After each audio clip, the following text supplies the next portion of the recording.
Bringing love back, one day at a time. One heart, one soul, one moment, one night. Bringing love back, one day at a time. Even when the world get cold, we still try. Mama told me some people show up like a storm, pretty for a minute, gone by the morning. But she never told me about endless boo, boo, boo, boo, boo, boo. It's no time, there's no time, there's no time. Whole vibe slide. Don't waste mine. She walking smooth, whole room lean sideways. Brown skin glow, hit hard through the light, hey. No TikTok moves, that's pressure she create. Everybody froze up, soon as she rotate. Miss no time, she don't sit around waiting. If it ain't real, then she ain't entertaining. Soft voice, but the aura loud. Head turn fast soon as she move through crowds. Gold on skin like the light so bare. Whole floor tense, can't nobody ignore. Not too hype, she ain't chasing attention. Calm face pretty, but the vibe feel dangerous. There's no time. Miss no time. Whole vibe slide. Don't waste time.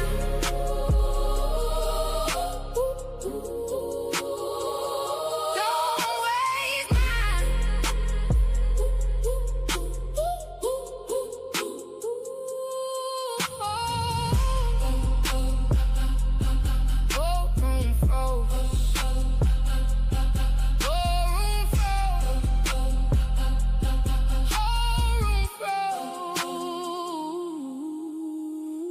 Hit hard, champagne shake lightly. Everybody watching but can't move like she might be. Luxury scent mixed with danger and smoke. Pretty face calm, but I say don't joke. Late night energy, black dress silhouette. Walk through the session, leave the whole room upset. Not because she loud, not different type pressure. She don't gotta speak much to control the whole setup. No waste motion, make the whole beat breathe. Every step time out, like the room on the leash. Ain't regular pretty, now she different. Walk like the night, got permission. Talk soft, but the energy loud. Head turn quick when she move through crowds.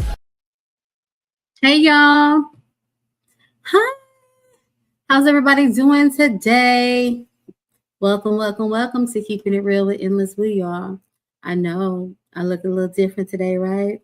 No makeup, baby, no makeup. Thank y'all for tuning in. So today is a pre-recorded interview and it's an exclusive. You're going to get some juicy things about me, your girl, EndlessBoo, and some things that are going to be in my book, right? Y'all must have forgotten. I have a book coming out, hopefully by the end of this year, but it looks like it's going to be a total of 2 books. Both of them won't come out by the end of this year, but at least one of them. So the main one, which is the one that was inspired from the beginning, it's called The Man Who Taught Me Heartbreak. So yeah, okay. So y'all, I've spent months asking everybody else questions, right? Tonight is my turn. Okay. Some of you know me as EndlessBoo. Some of you know me as Miss No Time. Some of you know me from TikTok. Some of you know me from Instagram, YouTube, Facebook, and some only know the loud version of me, the funny version of me, the confident version of me, the woman that doesn't tolerate bullshit version of me, okay? But very few of you know the woman that cried herself to sleep, me. The little girl that carried pain long before she knew what healing even looked like. And yeah, I'm reading from a prompter, y'all, so I won't forget what I'm supposed to say. Tonight, I'm not giving you every chapter of my book, of course. I'm not going to do that because it belongs in my book. But I'm giving you enough just to let you know who I am and why I am, type shit. Okay. So I want to get into some of the questions that I've received over time from different people, and then I'll get into the other shit, right? So EndlessBoo, right? EndlessBoo is me, y'all. EndlessBoo is me. EndlessBoo is a mother. I have a daughter that's 21 that will be 22 soon. I am a single mother, or was a single mother. Still am a single mother. Yeah, type stuff. Not by choice, you know. Most of the time it's not by choice. It just happens. It happens. Yes, so I had my daughter when I was 24. I got pregnant at 23, had her at 24. I'm originally from Atlanta, Georgia, born and raised. I graduated from high school. I did go to college. I majored in management. I've been a manager through the years, type shit. And I wanted to get out of it. And I wanted to do something that was a little different. So now I work a 9 to 5. I deal with people every day. I love what I do. I've been at my current job for about 6 years now, and I love what I do. Hopefully that's where the last place I'll be working. What else? Let's see what the questions were. Yeah, my likes. So I love Reese cups. Like Reese cups is like my favorite thing. I love Reese cups. Like I try not to eat too much chocolate, but Reese cups calm me down. They get me through a lot of stuff. And I love Reese cups. And you know, there's different ways that you can eat your Reese cups, right? It depends on how I feel as far as how I eat my Reese cup. I'm trying to find the plug, y'all. I don't need it right now, but it depends on how I feel. Excuse me, on how I eat my Reese cup. Sometimes I might eat around the edge of the Reese cup, and then sometimes I might just down the whole damn thing in my mouth, right? It just depends. You know, if I want my sweetness to go fast, I'll just down that damn thing through my mouth and call it a motherfucking day, okay? But if I want to take my time with my Reese cup, then I might eat it a little slower and eat around the outside of the Reese cup and then eat it. So it just depends on how I'm feeling, how I eat my Reese cup, y'all. But I love Reese cups. I don't know what that was. I love Reese cups. What else? Oh, here's the plug I'm looking for. I absolutely love Reese cups. Sorry, y'all. Let's see what else. I'll move the light a little bit.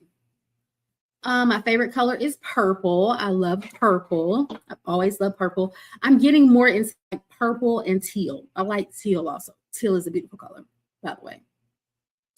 I love cheetah print. Cheetah print is like my absolute favorite thing. I have everything cheetah print. Look at this.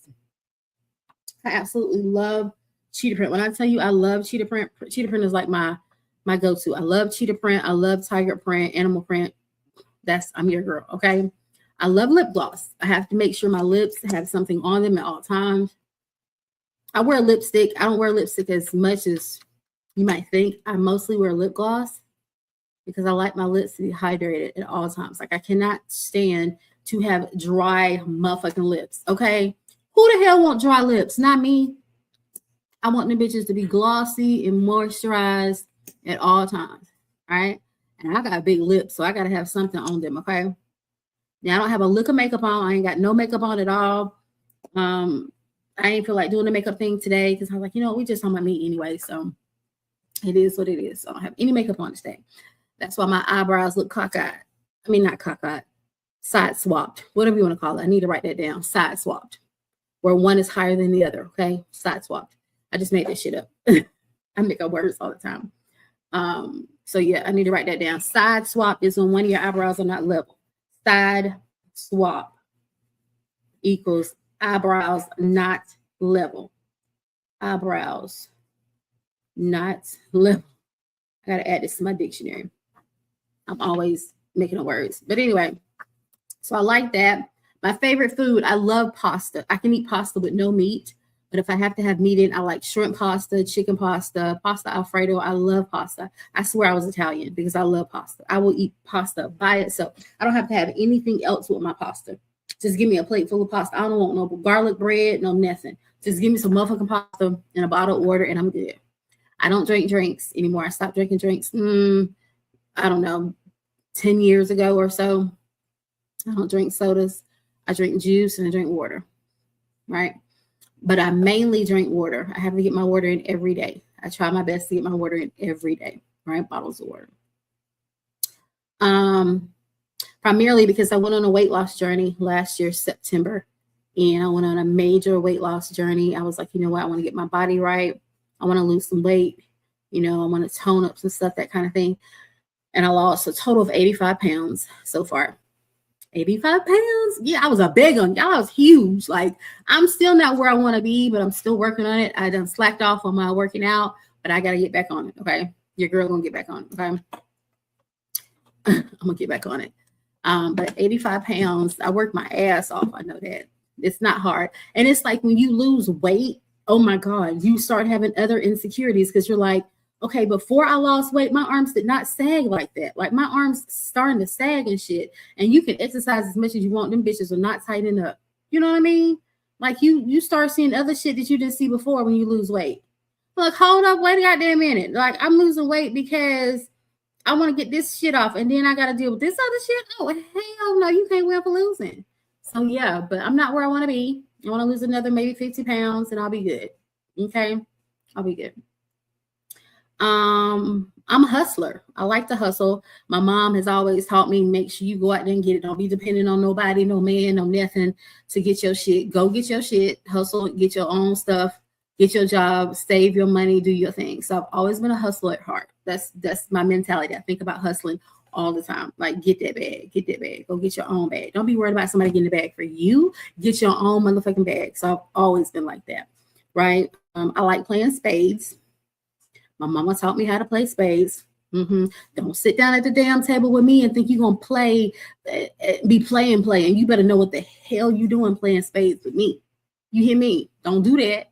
Don't do that. Don't sit down with me and like, oh, I don't know, bitch. You better get up. Give me somebody to know how to play some real motherfucking spades, and let's do the damn thing, right?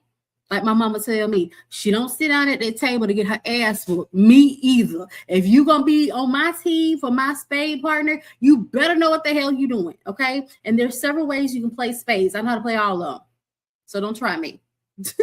Don't try me. I love playing spades, right? That's my thing, right? Talking shit and playing some spades. That's what I like.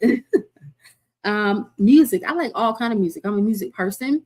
I rather listen to music because I feel like music is, I'm doodling on a piece of paper, y'all. I feel like music is therapy for me, right? Like watching TV here and there. I don't do it so much. You know, I don't watch much TV. But music, I listen to music every day because music gets me through things. Yes, some music gets me to thinking about different things and different situations and stuff like that. But music is my therapy. It gets me through so much. I absolutely love music, all types of music, right? I primarily love old school. I am an old school junkie, right? I love old school. Misty Blues and Marvin Cease and Regina Bell, and Eugene Wilde. He has one of my favorite songs called Gotta Get You Home With Me Tonight. That's one of my all-time favorite songs. And Smokey Robinson. I love old school. Like I am just an old school person, right? And I grew up in the era of Michael Jackson. I absolutely love Michael Jackson. We never could afford to go to his concerts, but we did go to Prince concert when I was younger. So love Michael Jackson, okay? I'm an introvert. Right? So I'm an introvert with extrovert tendencies. And what that means is like, I love to be on the inside of my home and the comfort of my home, you know, to sit back and watch a movie, Netflix, eat popcorn or whatever, and chill with my person. That's me all way, all from head down to the toes. Right? But every once in a while, it's nice to go out, dress pretty, dress cute, and go out with your person and stuff like that. So that's why I said I have extrovert tendencies. Like I like to go out too. You know, every once in a while I want to shake a tail feather, you know, and get groovy and stuff. But I want to go with my person. Like going out with other people sometimes scares me. Like I'm like, I don't know if I want to go out with this person kind of thing. And I like to drive my own vehicle because when I'm ready to go, I'm ready to go. You know how you go out with somebody or people or whatnot, and if you ride with them, then you got to kind of go when they want to go, right? Usually when that has happened in the past, I always say, no, I'm driving my own shit the next time because these motherfuckers out there, they don't want to go home. They want to go somewhere and be there all goddamn night. And it's like, I'm ready to go, right? you overdoing your welcome, trying to stay all motherfucking day. I be ready to go. You know, it's sometimes you got to go. Some people don't know how to fucking go. They want to sit there all night and drink and shit all night. You know, somebody got to be able to drive the motherfucking car. If all of our ass is drinking, who gonna drive the motherfucking car? I am not gonna get in no damn car with somebody been drinking all goddamn night now. So I just drive my own shit, right? And I usually won't drink anyway. Like, I just started drinking different things maybe last year. Before that, I wasn't into the alcohol thing. And I'm not really into it now, but I'll try a little fruity shit, you know. And I love the Stella Rose. Stella Rose all the way down. That's like that. I like Stella Rose Black. And I like some of her the other flavors they have, but I really like Stella Rose Black. That's like one of my favorites. Okay. So yeah, not really into the alcohol thing. I don't smoke at all. That ain't my thing at all. What else is on here they asked about? Well, I told you I like lounges. I like calm, settle things. I don't do clubs at all. I feel like I'm too old for clubs. I'm 45, y'all. Come on. I want to go to like a lounge, a laid back atmosphere, you know, somewhere maybe with some good music, maybe a little food here and there. I might not even eat. If I'm going to a lounge, I really don't think about eating. Maybe drink a little something, you know, just have a nice time with your person. And again, I'd rather go with my person, but I don't have my person right now. Who is sending me messages? I don't go with my person right now because I don't have a person. I am single, y'all. I am really single. Your girl is single, right? Really single. Some of you may and may not know the last relationship I had was crazy, as in it was so bad. It wasn't bad the whole time. I have to admit, it started out really good. Maybe a year into it, it was really good. Like, hands down, I thought that was going to be my person. I've never been married before, so I really thought that was going to be my person. I really thought that we were going to get eventually married. But I should have noticed the signs from the beginning, as in, you know, let's see what happened kind of thing, like those type things. Like, I should have known from the beginning, but I didn't. I tuned it out because this guy I had known since 2012. I had known him for years, like a long time before we even decided to get in a relationship. Like, it was kind of like me and him kind of messed around when I wasn't in a relationship, and he said he was in a relationship, but I knew half the time he was. Then we would mess around. But as soon as I got back in a relationship, I don't cheat. So when I was in a relationship, I didn't mess with him. But when I wasn't in a relationship, then me and him messed around. That's my person I messed around with. So we did that for many years. And then when we both were single, you know, we was like, let's try this thing. Let's see what happens kind of thing. And like I said, for about a good year, it was really, really good. It was really, really good. Like, he was my best friend. And, you know, when we started, it was kind of like, I told him that I didn't believe in love again, that kind of thing. And he was the person that made me believe in love again. If it wasn't for him, I would have never tried the love thing again. But unfortunately, you know, he made me believe in love, yes. But he also was the person that taught me heartbreak. So that's the reason my book is called The Man Who Taught Me Heartbreak, because it's about him. Yeah. He was there for me when I went through so many trials and tribulations with my family, when I went through issues with my daughter, and when I lost my grandmother. He was there for me. He was my motivator, my inspirator. He supported me. He did all these things with me, for me. And so, but he's the same person that broke me mentally, physically too, because there was abuse involved in our relationship, and all types of abuse, not just physical, mental abuse as well, financial abuse as well. And yeah, it was a lot of stuff that went on in our relationship that I'm not proud of, but it happened. So let's get into this a little bit. I'm not going to talk too much about that because you'll have to read my book for that. Okay. So I know my first book, definitely, that I'm releasing, hopefully at the end of the year, might be the beginning of the year, the way it's going. But it's going to be about that relationship, about heartbreak and and pain and manipulation. It's not going to be all about that because, like I told you at the beginning, it started out really good, but then the signs came and the red flags came and the start asking questions came and all that stuff, the manipulation and narcissist behaviors and all that stuff came and the abuse came. And all of that's going to be in the book. Hopefully, I'll be able to put the full name of him. I'm making sure that's okay legally because people need to know this person is not who you may think he is. So I'm using names. That's just what it is. You shouldn't have done it, so I'm using your name. Oh, well. And I'm using first, middle, and last name, so they won't get it twisted. That's what it is. Because you shouldn't do people like that. You shouldn't treat people like that. Now, I'm not saying I'm a saint because I'm definitely not a saint. But, I'm not abusing people. And I'm not, cheating on people and lying to people. I wasn't doing any of that. Like, I never cheated on him at all. Never. I never even thought about cheating on him. Never. I don't cheat, and I didn't cheat on him. So it is what it is. All right, y'all. So let's get into it. I'm trying to look on here. Oh, and I am an entrepreneur, small business owner, right? I have several things going on, got motion going on over here. I want to make a better life for myself. And so I work a 9 to 5. It's a cool job. It's a good job. It pays my bills and stuff like that. At one point, it was my passion. It was. I don't know about now. I love my job. I do. I'm not saying I don't love my job. I absolutely do love my job because it's dealing with people and I like dealing with people. So it is what it is. However, I'm a small business owner, entrepreneur. I have a lot of things going on over here.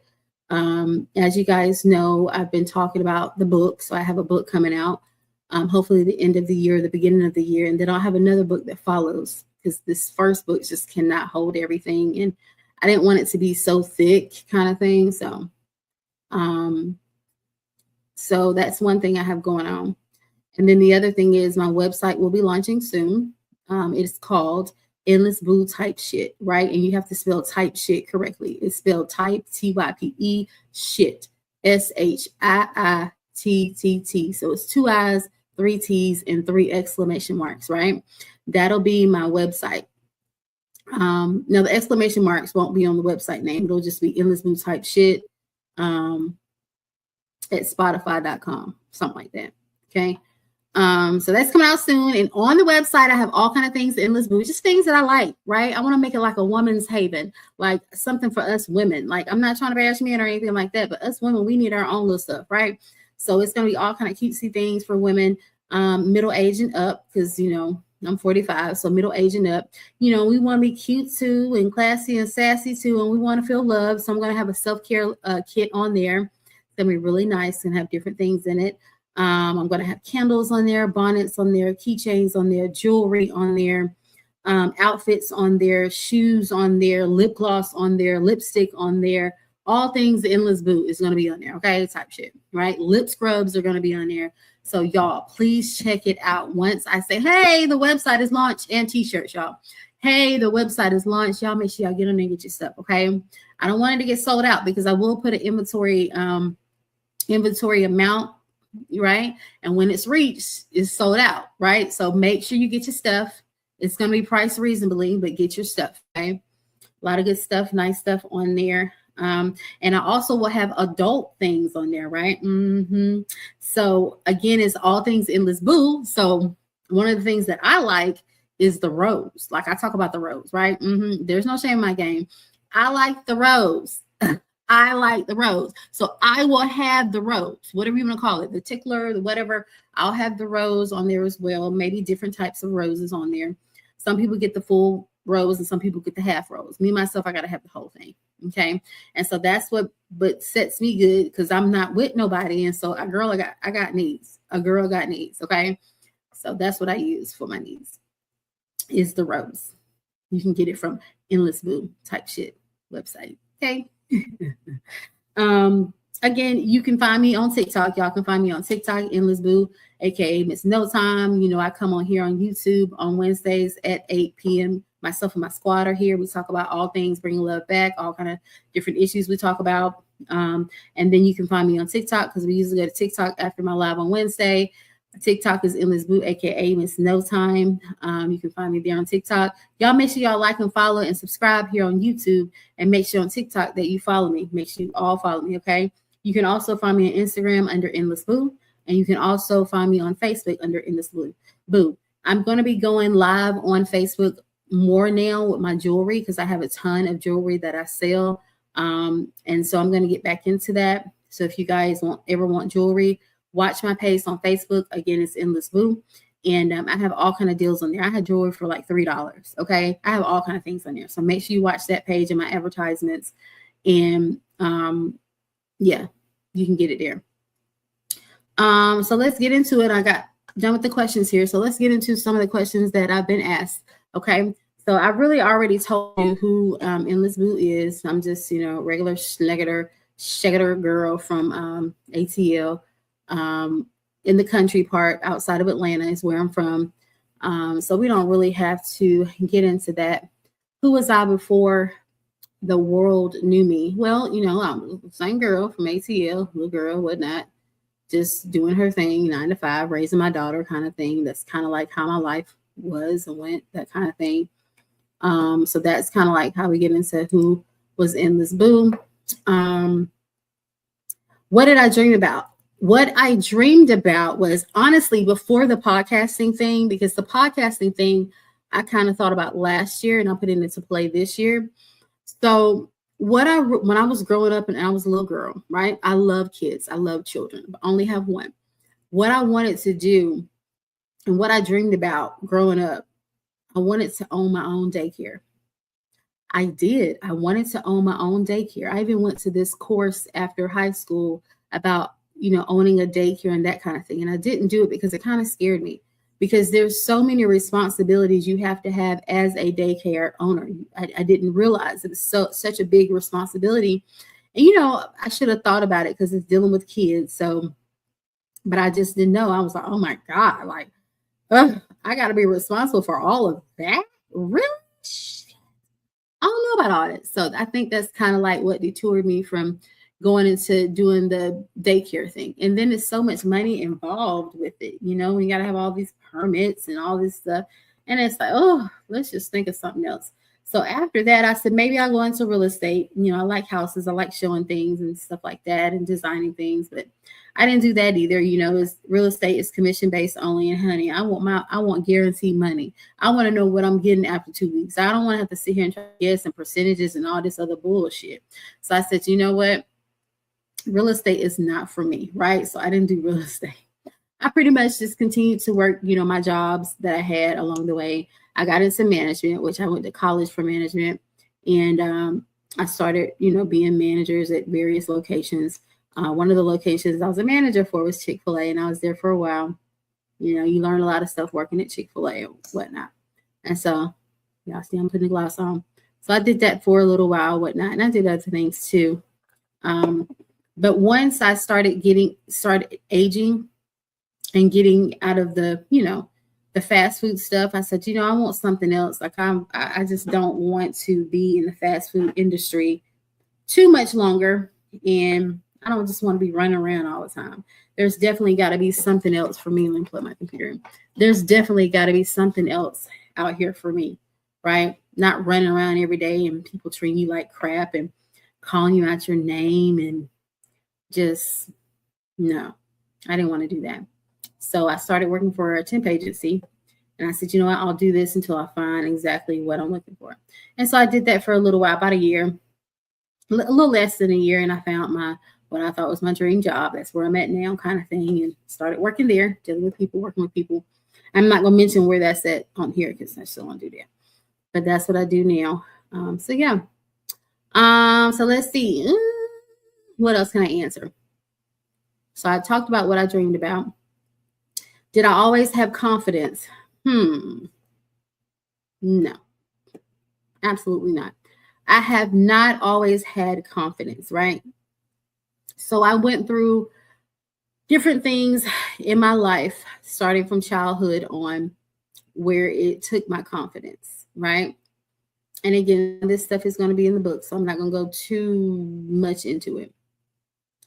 my confidence, I didn't always have confidence, right? My confidence right now is probably at a 9 out of 10.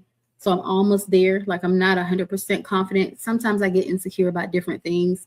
But it's things that myself, I can work on to change. So I'll get to a 10 soon, just not there yet. So I have to be honest about that. But I didn't always have confidence. I went through different things when I was younger, like I said, and some things that that are very personal happened to me when I was going into my teens, and it lasted for maybe 15 years, 10, 15 years, even after the fact. It lasted for a long time. That took my confidence. Yeah, I'll just leave it at that because I don't want to give too much about it, but it's something that really, really happened to me, and that I'm sure happened to many young little girls that they don't talk about or they don't share with other people. And so a lot of people won't know. It's something that happened to me that my own mom doesn't even know happened, and she won't know until my book comes out. So, yeah. So, what made me smile? So, what made me smile was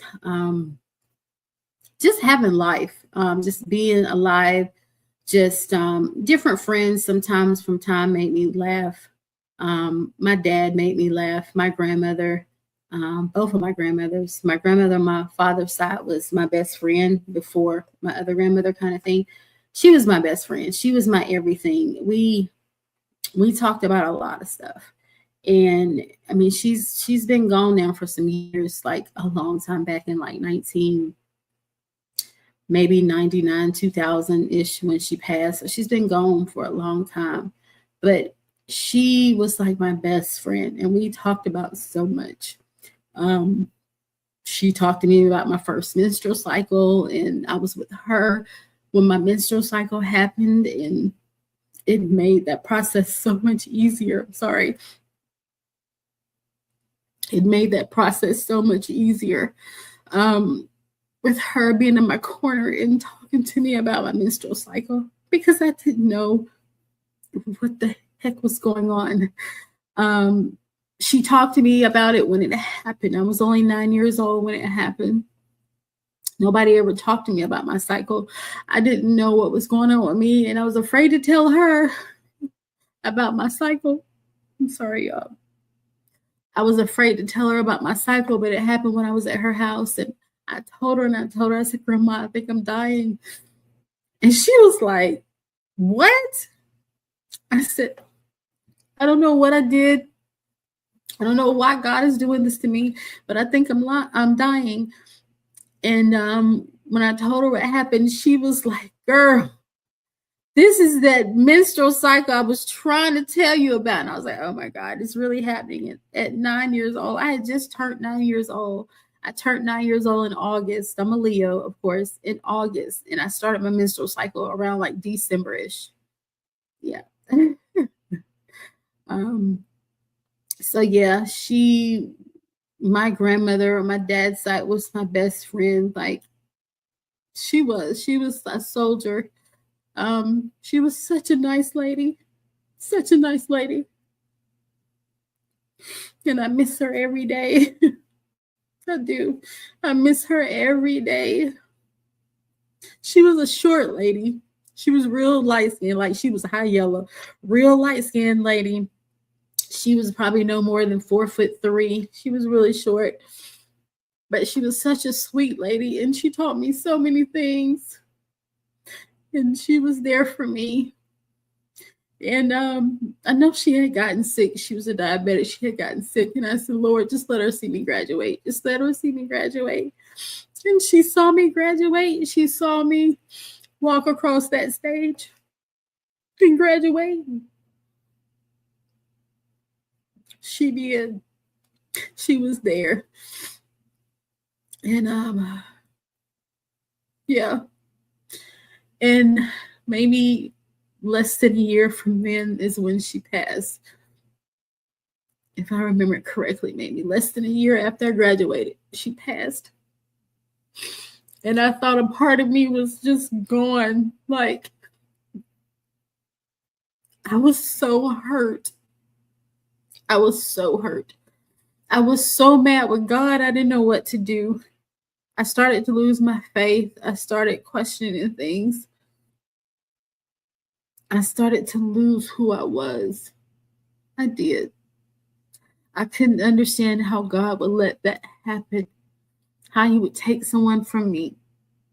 How he would take someone, period, that was such a beautiful person inside and out, that cared about people, that did stuff for people. I was mad with him. She was a wonderful lady. She made the best damn cakes. She made cakes for people, and it was just like, oh, she made the hell out of cakes, y'all. She was a good baker. Like, she knew what she was doing. And she cooked good too. I remember Sunday mornings I would wake up and she would have fried chicken and grits. And it was just like the grits were hot, the chicken was hot. She gave me the chicken directly out the pot. She'd take it out the pot, let it drain, and give it to me on my plate with some grits. And that was the best goddamn Sunday morning. She made fried chicken and grits. She do either shrimp and grits, fish and grits, and we country, so we ate country food, right? Oh, I love my grandma so much. God rest her soul. I miss her every day. So that was the first thing that was the first time that I had experienced losing somebody close to me. And it was bad. It was bad. You know, I grieved about her for a long time. I still grieve about her because I don't understand why we have to be here for a limited amount of time and then we have to go. So that was the very first time that I lost somebody close to me, and I thought it was going to kill me. Like, I thought it took so much out of me. I shut down from people. I did, because I lost my best friend. And I'm a very secretive person, I guess, per se. I don't put my business out there. So it was hard for me to open up to anybody else after that. And so that's when I started getting closer to my other grandma on my mom's side, you know, and over the years we built the same bond, the same relationship that my first grandmother built. And so moving forward, my grandmother on my mother's side was my best friend. Yeah.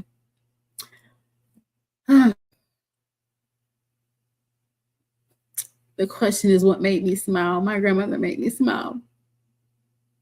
She made me smile. She inspired me. She protected me. She did.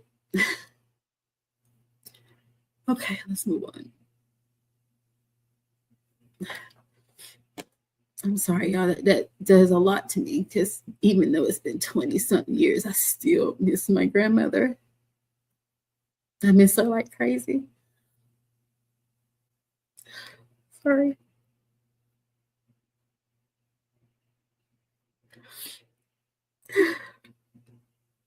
Let's move on. Childhood. Let's talk about childhood. Childhood was exactly what it was. It was childhood.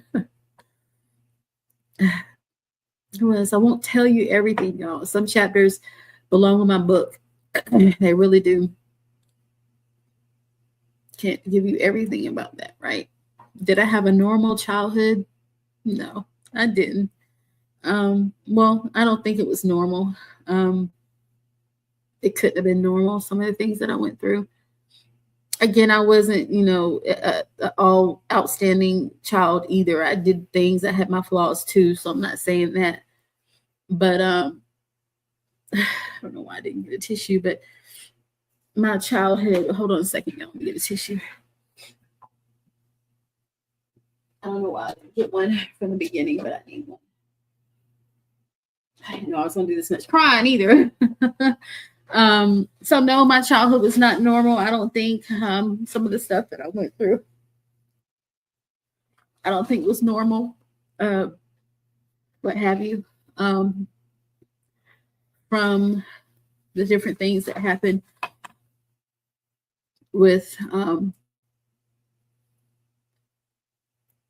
different people that came in and out of our home from time to time.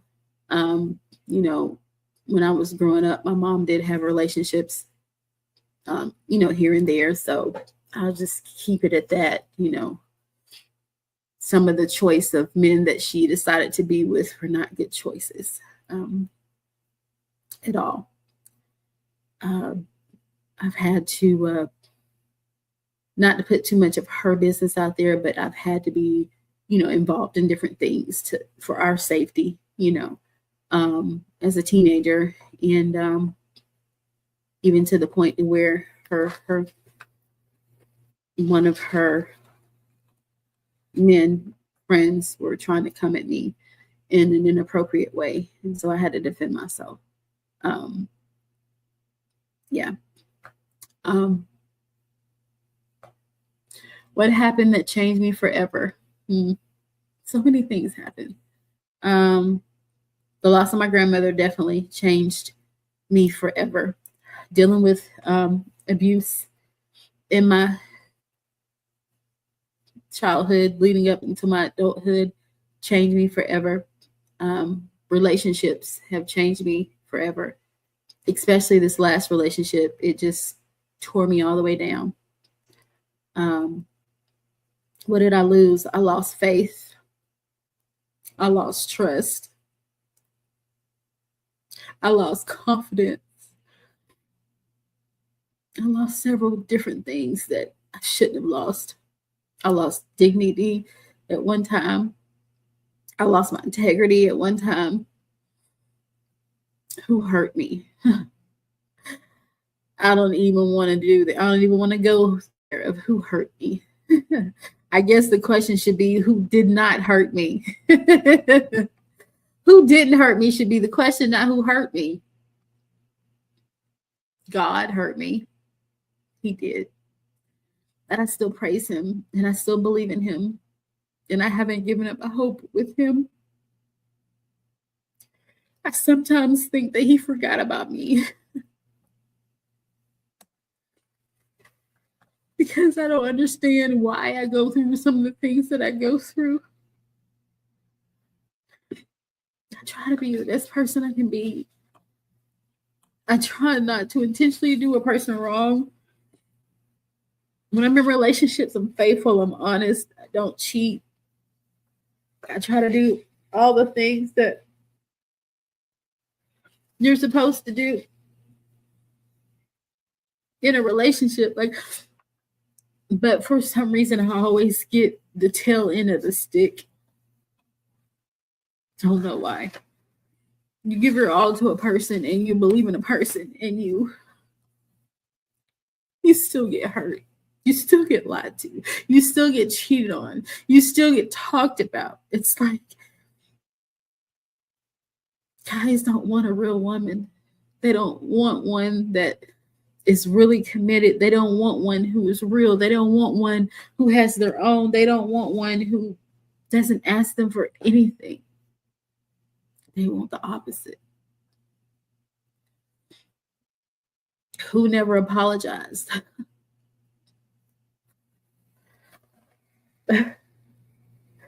Who never apologized?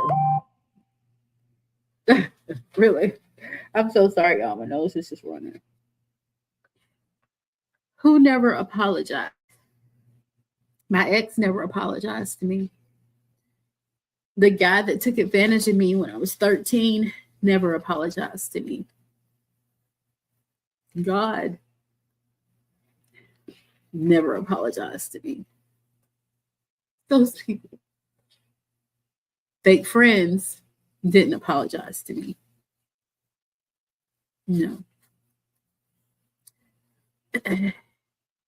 How do I forgive someone? Well, I forgive someone immediately when they do something against me or wrong, or I forgive them right then and there, because I've learned a long time ago that forgiveness it's not for them, it's for me, it's for my blessings. And so I might not want to forgive them, and I might not understand why I'm forgiving them, but I do. I forgive them, but I never forget it. I never forget it. There's some things that a person forgets, but me, I never forget when somebody does me wrong. Never. I might not bring it up again, but I never forget.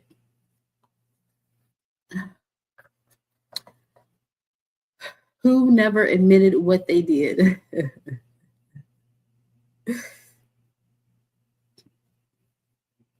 It's pretty much the same answers I've been giving you for the other ones.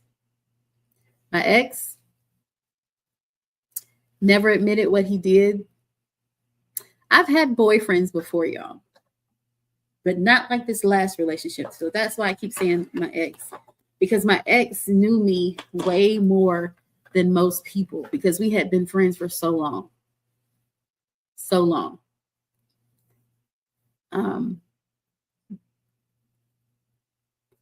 So he's never admitted what he did.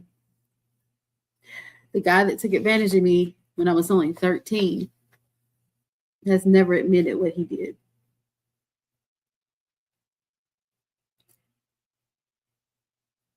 What happens when people who were supposed to protect you? What happens when the people who were supposed to protect you? I don't know. I don't know. When they become the reason you need healing. So it says, what happens when the people who were supposed to protect you become the reason you need healing?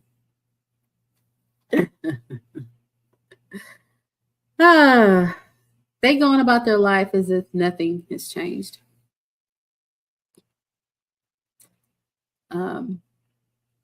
Yeah, and I'm gonna leave that where that's at. Not gonna go too much into that. Love. Woo, we could be here all day about that. We definitely could be here all day about that, y'all. People think my heartbreak started when with my ex.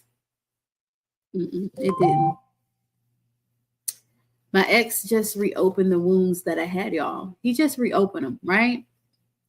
I thought he had healed. I thought that my wounds had healed, whatnot, and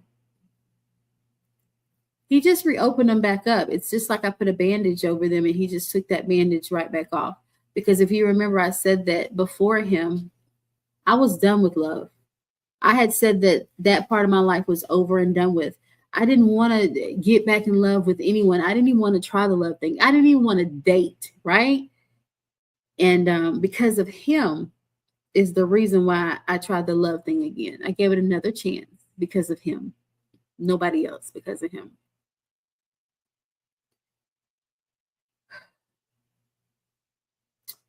Why was it hard for me to trust?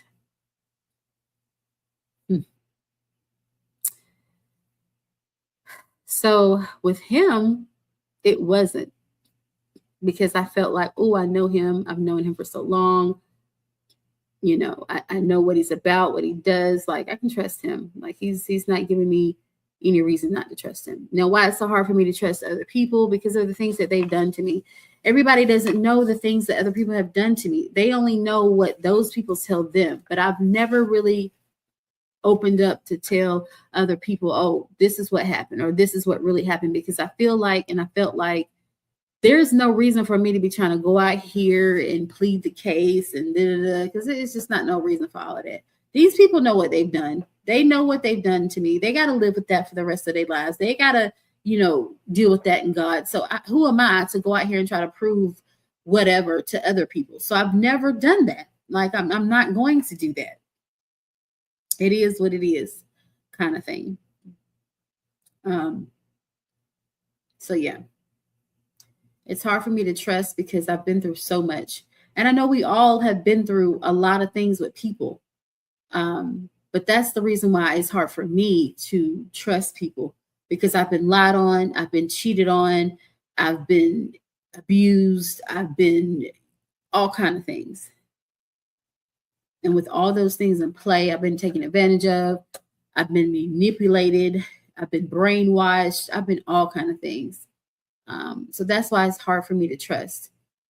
I now try to go into things with an open mind, and I try to give a person a benefit of the doubt. But now, when I see red flags, hear red flags, I'm gone. Like, I don't even have time to ask questions, because what's the questions for? You already see what happened. You're already knowing what's going on. So there's no need for questions. Why did I almost give up on love?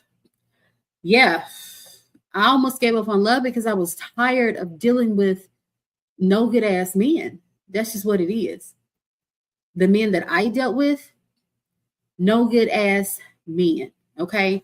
It's like I attract guys that just want to fucking just have sex and use and abuse you and want money and want you to do this, that, and the third, want you to pay for all that shit and want you to fuck them all the time, which I don't mind fucking all the time. I can do that. I love that, right? Let's make love. Let's do that instead. But you want me to go and work my 9 to 5 and support your ass for what? No, this is a 50-50 thing. No, you want me to cake you and all this other stuff. No, for what? Cake me, goddammit. Like, I ain't never been caked. What about me? What about us doing this together? I want to have something, especially at this age. I want to have something together. Let's build something. Let's have an empire together. Let's go get this money. Let's do this business together. What about those things? I'm a businesswoman too. I want some business shit. Right? There's more to life than just sitting up and having sex all the time and every day. There's more to life than just going out here buying you some shit. What about me? So that's why I almost gave up on love, because love was hurting me. Love was breaking me. Love was taking everything from me. Love was taking all my morals. Love was making me look crazy out here in the streets. That's why I almost gave up on love. I didn't feel like there was love out there for me. I felt like, okay, well, everybody's not here to be married and have a big old house or a picket fence. Everybody's not made to have that. And I just felt like, well, maybe that's not me. That's not for me. I've never been married before. Like, maybe marriage is just not in the cards for me. Like, that's not my purpose here, because, we're all here for a purpose. And when our purpose is up, then we gone. I just felt like that wasn't part of my purpose.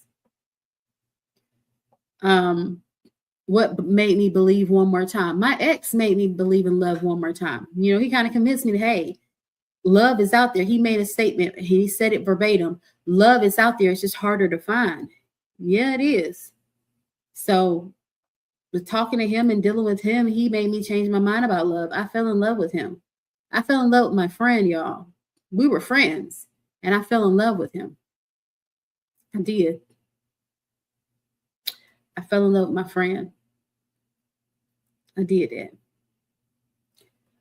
What made me finally say yes? Him. He was him. It was him that made me say yes. And I said yes over and over again. Like, I thought he was my person. I thought I could believe him. I thought I could trust him. I thought he was him. Like, he met my family. He met my nieces and nephew, and they've never met anyone that I've been with. My mom met him. My daughter met him. And I don't bring people around my family. He's only the second person that's been around my family. The only other person that has met my family was my baby's father. And at that time, I didn't have nieces and nephews, so they never met him either. My mom did. And so that meant a lot to me. And, my nephew was growing to like him. And my nephew is, he's funny with people, but he was really growing to like him, and he liked him. Until this day, I'm sure he probably doesn't know that me and my ex is not together, but that broke my heart, because it's like, my only nephew liked him. Yeah, my family liked him. They really liked him. And I did. I liked him too. I was in love with this man. I was in love with him. I would have done any and everything for him. I'm sorry. I'm so sorry, y'all. I would have done any and everything for him. Yeah, I would have done any and everything for him. I'm so sorry, y'all. My nose is just running crazy. I would have done any and everything for this man. I would have. I did. You know, I did. I did. I would have went broke for him. I would have given him my last dime, and financially I went there. Like, he was having a hard time a lot. Like, he couldn't pay his stuff. He couldn't pay for this. He couldn't pay for that. I was always helping him. And I know now I should have never done that, because it's like, when you start doing stuff like that, they expect you to keep doing it. But I was there for him. I got him out of a lot of issues, out of a lot of stuff. And he ended up cheating on me multiple times. But the thing about that is, even when I found out and he got caught, that kind of thing, these women he were cheating with, they didn't do shit for him. They didn't help him with nothing. But he ran after that. Like, you got this goodness at home waiting on you with all these pros, and you going out here with all these hoes. They got all these cons going against you. Make that make sense. He made a comment to me one day. It's not all about going out here being with hoes and this, that, and the third. I get that, but you going out to somebody or something don't give a damn about you. You going out to something and somebody that's not going to help you build, that mentally don't know what the hell they're doing, that's got all these bankruptcies on them, that is taking people's stuff, that has went in and bought a car in somebody else's name. Yeah, they think I don't know, but I know. So yeah, years ago, somebody purchased a car in my name, and I have been doing all my research, and it's leading back. That's all I'm going to say about that. That will be in the book as well. It ain't, that part is not over, because that right there is legal. Like, you don't go and purchase a car in somebody else's name, and then the state or whoever wants to sue that person. You don't get away with stuff like that. That's identity theft. You don't do that. And so the person that has done that, there's going to be consequences. Like, I mean, you shouldn't have done it. That's just what it is. I'm going to leave it at that. But I know who did it. And I have evidence. I have all of it. So it is what it is.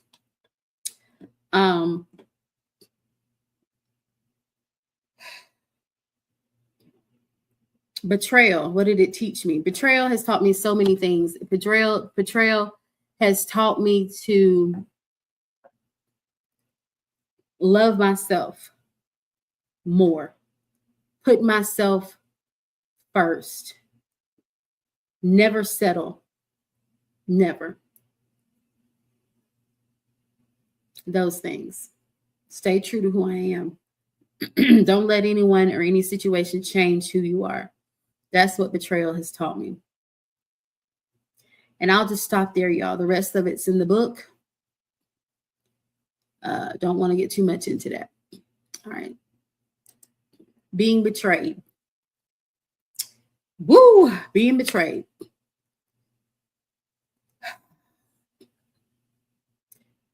So, without giving any names, how do I survive betrayal? Just stopping and thinking and regrouping has helped me survive betrayal. Not going at a full force, just kind of sitting back and listening to music and thinking to myself who I am and what I stand for has helped me to survive betrayal. Thinking about what my grandmother would have done in this situation. Both of my grandmothers, by the way, they're both deceased. Yeah. What does betrayal actually feel like? Betrayal feels like hurt. It feels like pain. It feels like someone has stolen a part of you, if not all of you. It feels like my heart is on ice and it will never thaw out. That's what betrayal feels like. It feels like I've taken my last breath and I can't breathe. That's what it feels like. When did I know? When did I know I was being betrayed? I knew early on in the relationship. I started getting red flags. The inconsistency started. The lies started. The late night out started. The not spending as much time started. A lot of red flags started.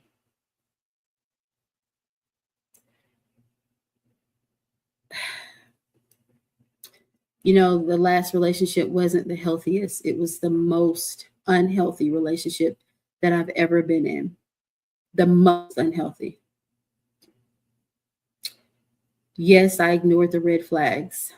I did. And yes, I did love harder than I should have.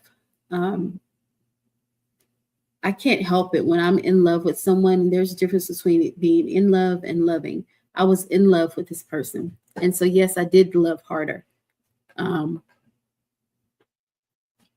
should have backed up when I started realizing things, but I didn't. It's like I went harder as in I thought I could change this person, as I thought I could, help this person.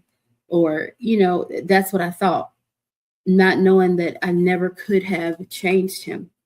He even told me that he was going to get help with him cheating. He told me this last time around that he was starting to go to sessions and get his sessions done on Wednesdays is when he supposedly went to talk about why he cheats and all this other stuff. And now that I think about it, I don't even think he did that. I really don't. I think he just acted like he did. Because I noticed that even after the sessions supposedly started, he was the same way. He acted the same way. There was no changes. He still wanted to go out late nights and stay out all times of the nights and not communicating and stuff like that. He still did the same shit he did before. And when I said something to him about it, he always would be like, oh, you're making too much of it. No, I'm not. He would always want me to forget about the fact that he cheated. I can't do that. You just cheated. It's it just happened. You want me to forget about it now? No, I can't do that. Like, I can't. You want me to just forget about what happened? It doesn't work like that. Especially when I don't see any changes in your behavior, especially when I don't see you changing anything about what you did. It's the same stuff that you did before. So how am I supposed to believe that you're getting help or you got help? Whatever the case may be, I don't see any changes in you, but you want me to change all these things about me, which don't consist of cheating on you. I have never cheated on you, but you want me to change all these things about me. Yeah. Okay. Whew. So yeah, I did ignore the red flags. I did love harder, and I shouldn't have never done that.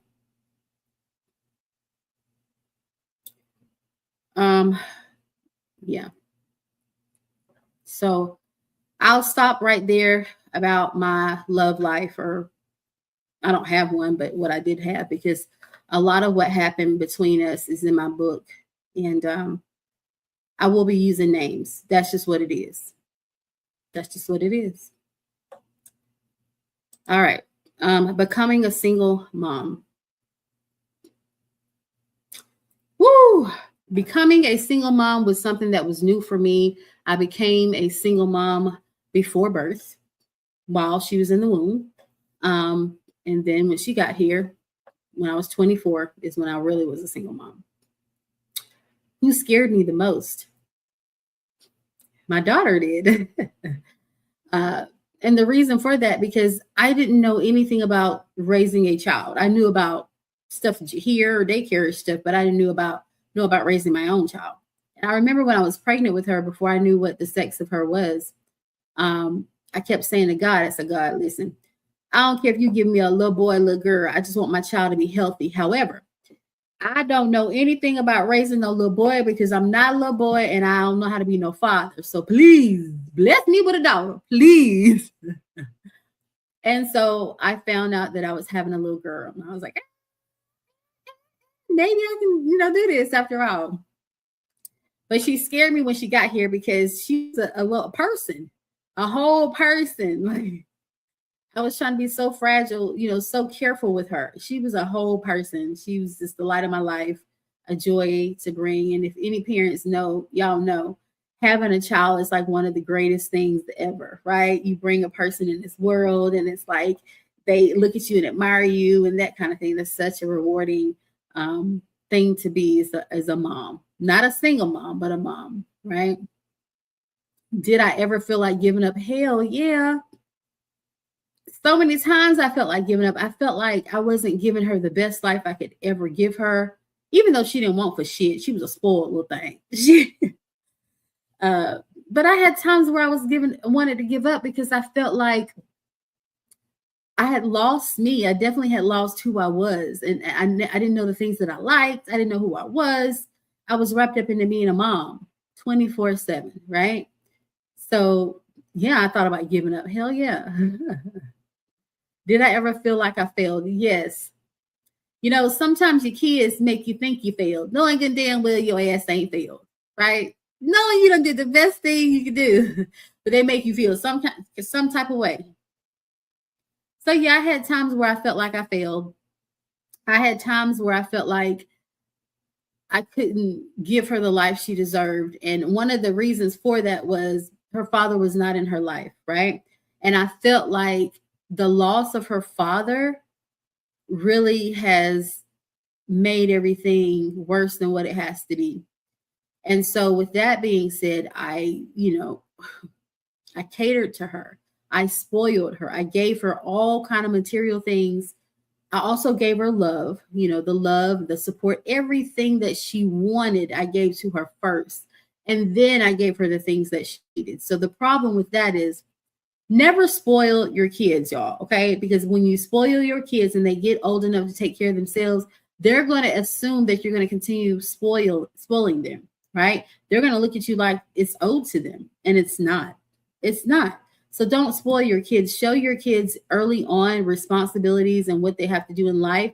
Because if you wait until they get older and try to show them, it's gonna backslash on you, or backflag on you, what do you want to call it? It's gonna not be good, right? So that's what I did. I tried to spoil her because of the absence of her father. Yeah. Wrong thing, wrong choice to do. Don't do it.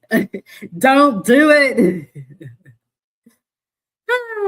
Who helped me? My mom helped me, of course, raising my daughter. My grandmother on my father's side helped me. My grandmother on my dad's side wasn't here. She was already deceased. But my grandmother on my mom's side helped me. My mom helped me. My sister helped me as well, which is her auntie. So they all helped me with raising her, which is a good thing. I had a lot of support with her or whatnot, because I had no clue what the heck I was doing. I was just trying to, a little person just trying to, do my thing. Who disappeared? Her father disappeared. Her father, he disappeared before she was here, but he was in my life long enough to know I was pregnant with her. He knew about her. He knew she was a girl. Yeah, he disappeared. What made me keep going? She did. She made me keep going, because if it wasn't for her, all the things that I had been through and been going through in my life when she was born, while she was born, when she was growing up in the age, if it wasn't for her, I would have ended all this a long time ago. Dealing with different things in my life and relationships and friendships and my family and stuff like that made me really depressed. Different moments of my life made me think about things that I shouldn't have thought about, and actually made me attempt them twice. And so if it wasn't for her, I feel like I would have moved forward with those things. I would have really tried really hard to end my life. I would have. Like, I did it to the point where I knew I wasn't going to go anywhere. But if it wasn't for her and the love for her and the knowing that I'm here for her and that I can't leave her like that, like I can't do her like that, like I'm the only person that she has, and for me to take my life and leave my daughter, I couldn't do that. I couldn't do that to her. So she was my motivation. She is the one that kept me here. She's the one that kept me going. Her, my daughter. Nobody else. Not God. Not a boyfriend. Not a friend. My daughter kept me going. I knew if I left this world that she would not be able to make it by herself, because her and I were attached at the hip. We were like best friends, and she didn't have her father. And so with that being said, I couldn't leave my daughter. I had to chuck it up, and I had to do what I had to do to be there for her and to make sure she had the best life possible.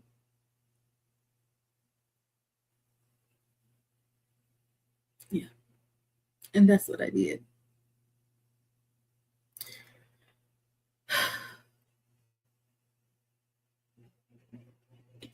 One thing that people never understood about my journey was the pain. I dealt with a lot of pain. I dealt with a lot of regret. I dealt with a lot of unanswered questions being a single mom. For the longest, I didn't understand why her father left. Even though I know what happened, I didn't understand how he could abandon his child. He had other kids, of course, but I didn't understand how he could abandon his child. How could anybody abandon their child? He didn't have to deal with me. I don't understand what the issue was dealing with me, because I was never negative against him. And even with my daughter growing up, I never told her anything negative about her father. Never. I refused to do that. I didn't want to be that person. I wanted her to get her own idea of how her father was herself. So I didn't do the negative thing at all. I didn't. I always told her the positive things about him. I never put him down. I never said anything negative. I let the issues that him and I have stay between us. So I was never that person. I refused to be that person. All right, let's go into losing my grandmother and my father. Woo! That's a hard one. So I've already told you about the loss of my first grandmother on my father's side. That right there was really a lot. That was my first best friend ever in life. Yeah. And so after her death, my other grandmother on my father's side and I got closer and closer and closer and closer. We got so close, we ended up living together. Yeah. That was my road dog. That was my everything. That's the one that got me into gambling at these little stores and all kind of shit. She taught me about everything. Boyfriends. She taught me about, the adult thing. She taught me about a lot of stuff. That was really my next best friend was my grandmother. Yeah. She taught me how to cook. She taught me a lot of things. She was a straightforward person. She was very blunt. She told you like it was. That was my grandma. That was my best friend. We had our ups and downs, but we still got through them. She helped me with my daughter. That was my next best friend. And she passed last year in 2025. Yeah. April makes a year that she's passed. And it's just like, I keep telling myself that my grandmother's on vacation and that she's going to come back. And she's never came back. Losing my grandmother was like, again, one of the hardest things I could ever deal with.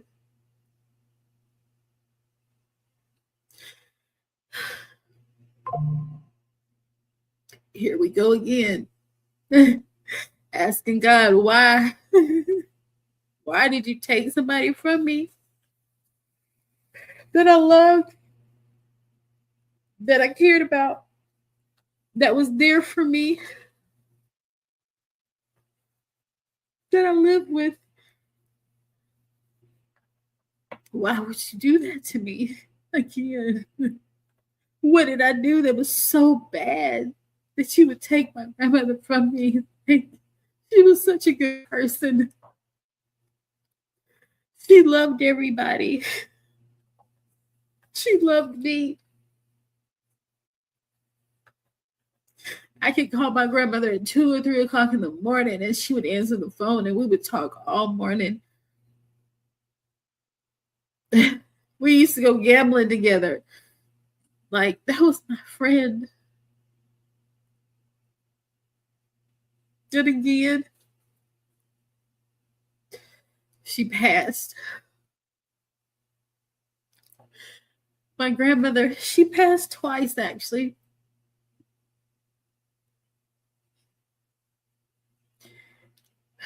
The last couple of days before she passed, she actually had went out at the hospital. She was at the hospital and she kind of zoned out to where she was not verbal. She didn't know who he was. She had got so bad where she wasn't even I'm sorry, y'all. She had got so bad to where she wouldn't even sit up, right? And I'm sorry, y'all. I didn't know I was gonna cry this much. Lord, she got so bad to where she wasn't even sitting up at all. And I went in the hospital where she was, and I thought she was gone then.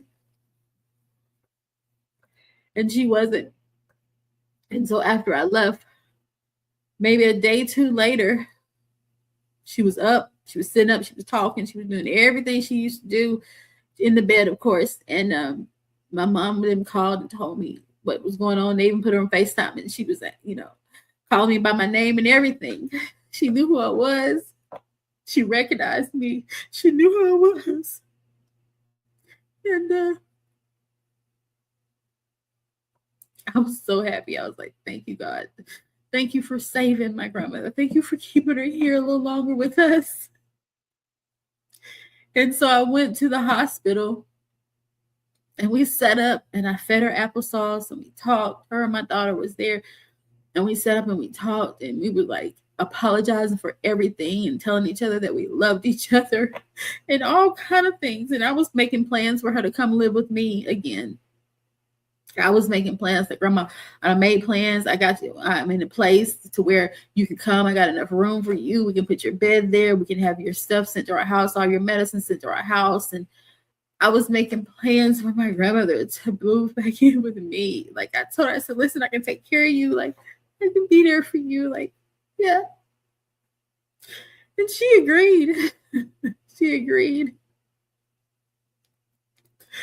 And I told her, she was like, what do I mean? I can't wipe myself. I said, Grandma, I got that. I'll wipe your ass. I'll do whatever I need to do. I'm there for you. I'm there for you to do whatever it is I need to do. I'm sorry, y'all. I'm there for you. Hold on, y'all. Sorry. Oh, I'm so sorry, y'all. I didn't know I was going to want to cry this much. So let me. Yeah. So, I mean, I was there for her and everything. I had no idea I was going to cry this much. And then maybe a couple of days later, maybe 2 days later, I got that call that my grandmother didn't make it. She didn't make it through the night. She didn't make it. My mom told me she didn't make it.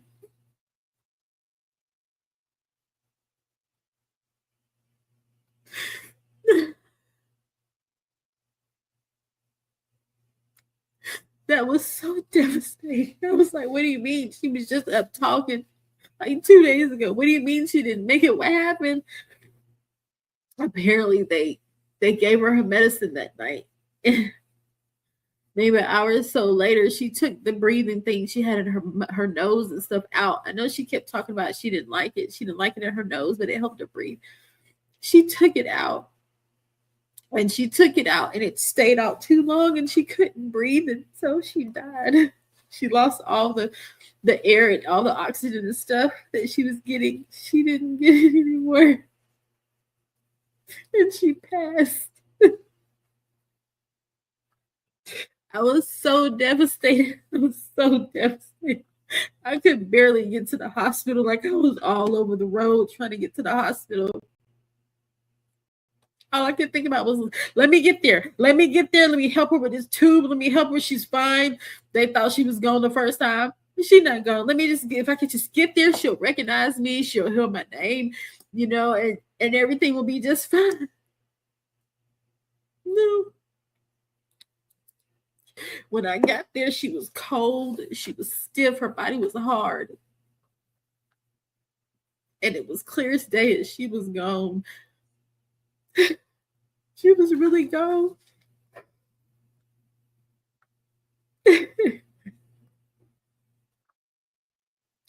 That was one of the worst days of my life.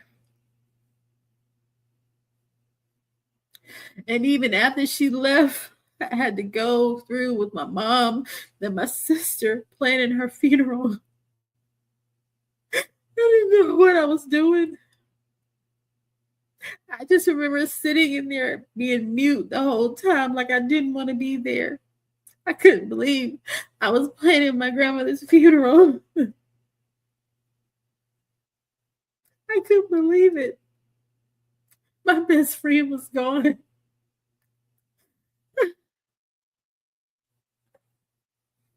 This is the second time God has taken my best friend from me. My best friend was gone.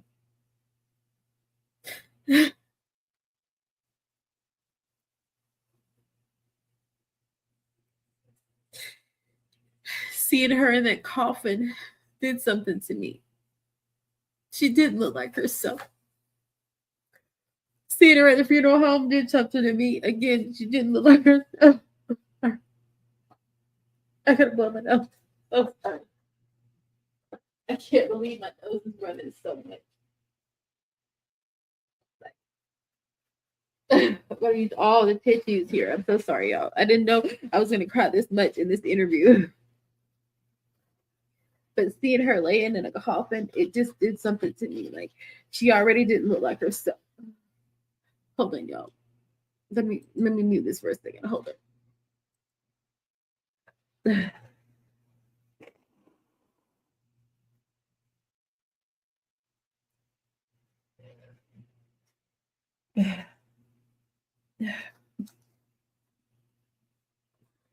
But like I said, let me unmute it.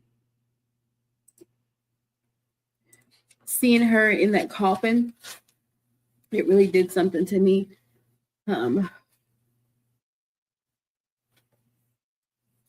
It just it took a lot out of me. I couldn't believe I was at my grandmother's funeral. It felt like I was in a dream. A dream. That this wasn't happening to me. Not again. Not again. But it was. It was one of the worst days again of my life. Like, yeah. And that ex of mine, my ex, helped me get through dealing with the loss of my grandmother. He was there. He was so supportive. He was there. He even got me a blanket, this blanket with her picture on it for Christmas, and had it delivered to my front door. And I thought that was the sweetest thing ever. Like, it was so sentimental. It was so sweet. My ex did that for me for Christmas. And I thought it was the sweetest thing. It was a thought. He knew how close I was with my grandmother. So now about my father. My father is deceased also. My father and I we were close. We weren't as close as I was with my grandmother, but we were close. When I was younger, growing up with him, we wasn't as close because he was in and out, doing his thing, being a gigolo, whatever it is he was doing. But he was always a good man. He was always a good person. He always made you laugh. Anybody and everybody that knows him knows he was a jokester. He made bad situations out of good at all times. Even when he was in the hospital and he wasn't doing well, he still had you in the hospital room laughing, right? My father was just a joking, loving, good-spirited person. Yeah. And so when he was going through his medical issues and problems and stuff like that, him and I grew closer. We talked all the time. We didn't talk every day, but we talked all the time. He met Naya, tried to have a grandfather-granddaughter relationship with her and that kind of thing. And he was in and out of the hospital. It looked like he was always in the hospital the first of the month. And I told him, I said, Daddy, every time bills are due, your behind is in the damn hospital. What is that about? You don't want to pay your bills? You don't want to pay rent? Every time bills are due at the beginning of the month, your ass end up in the hospital. So this particular time, which is the last time he was in the hospital, I just thought the same thing. Oh, he'll be all right. He'll get through it, blah, blah, blah. I did go to see him a time or two when he was there. And I was like, Daddy, you come home. When you come home, this, that, and the third. And this last time was different. He didn't make it this time. He had some issues go on, and things I didn't even know until after he passed. Different things that he had, I didn't know. He never told me about them when he was here. But yeah, he didn't make it through this last time. I know a year prior to him passing, my brother, which is my half brother, my stepbrother, he committed suicide. And I know when that happened, my brother and my father had been arguing a few days prior to where it got really violent, really, really violent. And then my brother committed suicide in front of his mom. He actually went in front of his mom and took his life. So when that happened, my father took it really hard. My father felt like he had something to do with that because they had been arguing about different things before. So my father took it really hard, and no more than a year later is when my father passed. And I feel like that situation had a lot to do with him passing, that he had really felt bad about that, to where he had just given up on fighting to stay here. And he probably felt so guilty about what happened. He just gave up. I know the last words he said to me was, he was on a breathing tank. Those tanks you walk around with to help you with oxygen and stuff. He was on a tank like that. And he would talk like this. Every time he talked, it was like he was out of breath, but he had a breathing tank. And I remember him telling me, he said, Endless. I'm going to give you my government name, but he said Endless. He was like, I can't keep living like this. And I was like, Dad, it's not that bad. You have oxygen. It helps you breathe. It's just a tank. It's not that bad. But I could see it in his eyes. He was tired. He was tired. And I was like, no, Dad, you'll be fine. Just keep the tank on. You'll be fine. It's just a tank. It's not that bad. So several days after that, when he was in the hospital, of course, I visited him and whatnot. I was attending a fair. My daughter and I was at a fair, a carnival, whatever you want to call it. And I took her there, so she could ride the rides and eat popcorn and have a mommy-daughter day, whatever. So I took her there, and I got a call from my father. And I was so busy with my daughter, trying to watch her because she was young, trying to watch her and stuff. I was like, oh, I'll call my father back later, because I was spending time with my daughter, and I didn't want to take away from our time. And my father left a voicemail, and he was out of breath again in the voicemail. And he was just pretty much like calling back or whatever. But I never got the chance to call him back. I never got the chance to have that conversation with him, because that was the last thing I heard him say, was through a voicemail. He ended up back in the hospital. It's nonverbal. He wasn't here. He was just pretty much just sitting there. I went into the hospital. He wasn't moving. He was on a machine, but the machine was making him breathe. He wasn't breathing on his own.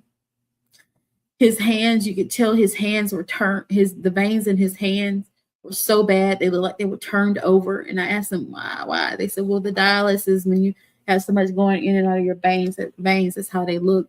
His hands looked awful. Like you could see the veins through his hands, and they were turned over. They were bad. He had no life in him. He didn't squeeze my hand anymore. He was just there.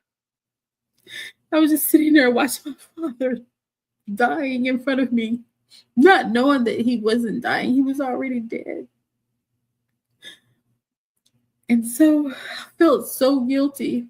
I said, well, maybe if I would have answered the phone, maybe if I would have just told my daughter, wait, let me get this. This is your grandfather. Maybe if I would have talked to him, maybe he would have been here longer. I felt so guilty. So guilty. I felt like I should have been there.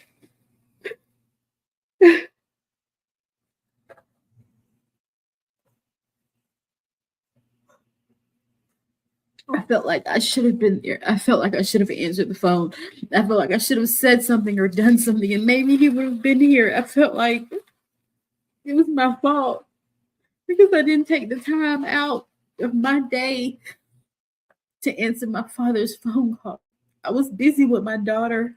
I was spending time with her. I took her to the carnival. I was spending time with my daughter. I wasn't doing anything else. And I still feel guilty, like I could have done something. Maybe I would have had a little more time with him. Maybe he would have fought if he heard my voice. Maybe he would have fought to stay here. Maybe he wouldn't have given up if he heard my voice. I thought all kinds of things.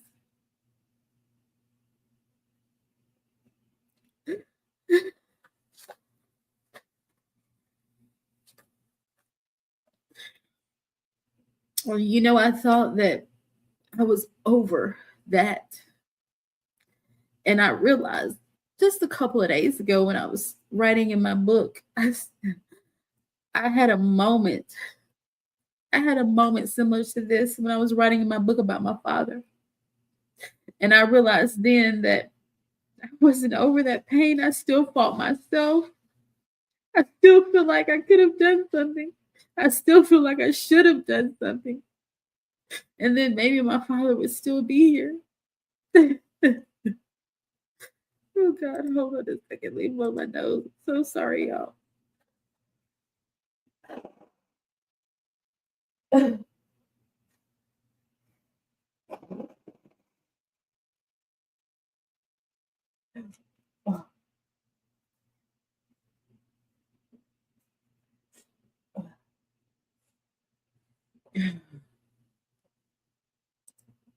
I'm so sorry, y'all. I didn't know that this was going to make me cry as much as it has.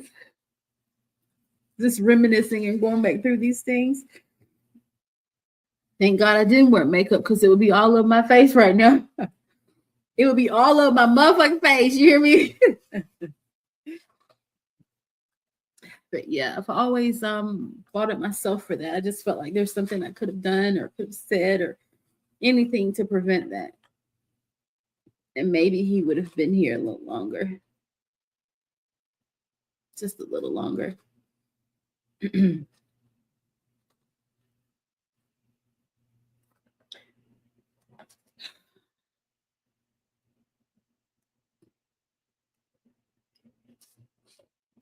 I've never received closure from that. I still think that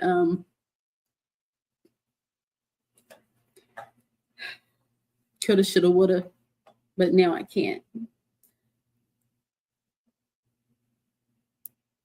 No closure has been given to me for that. I still feel bad about that day. I still feel like I needed more time. We needed more time. He needed more time.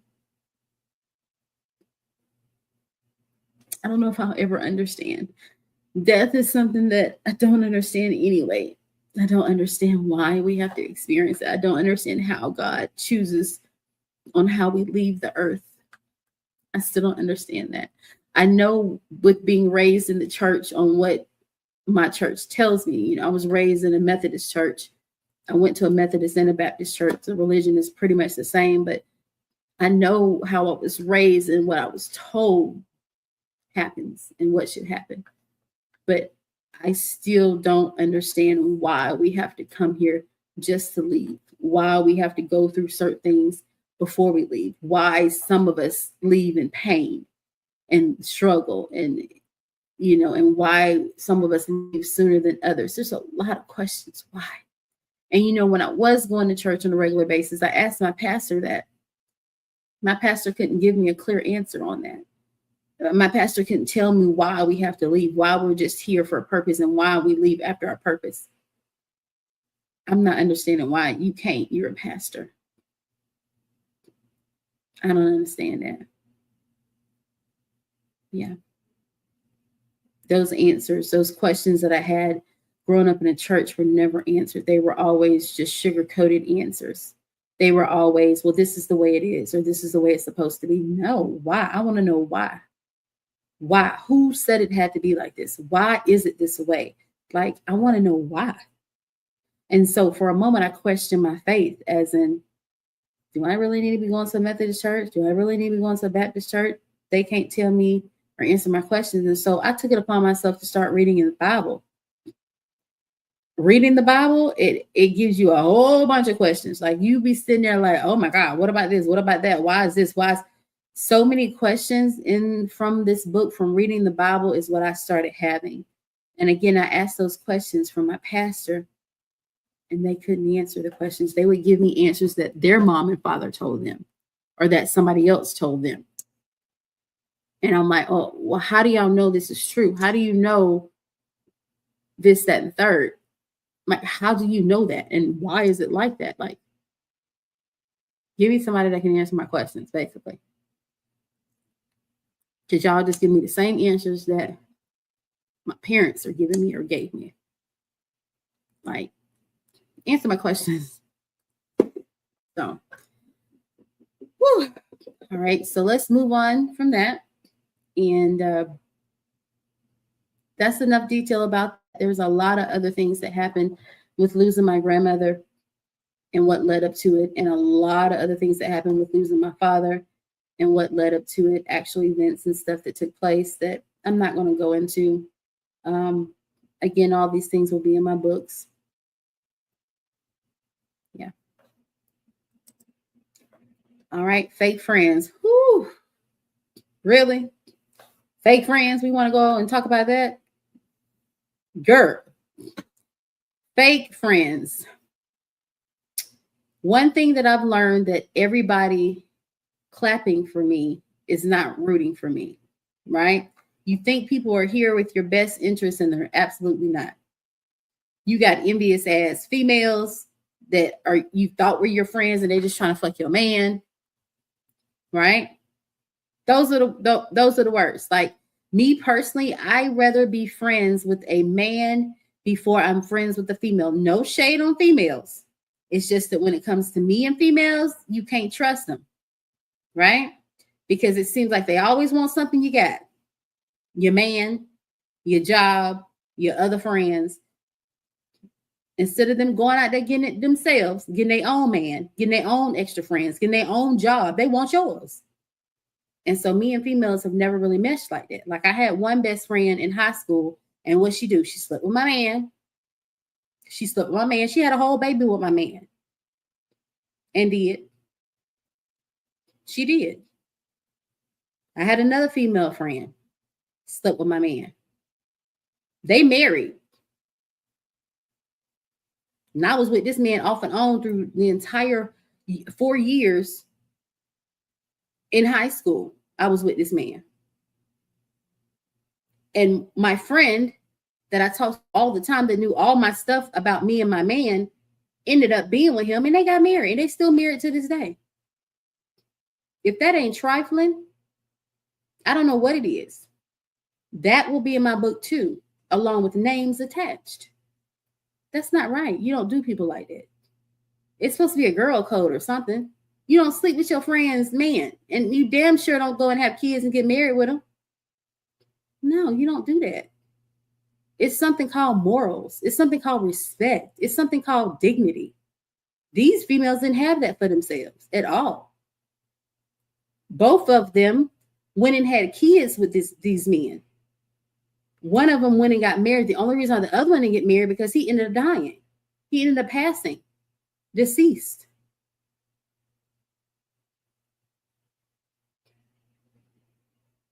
And the night that it happened with him, he was messing around with her.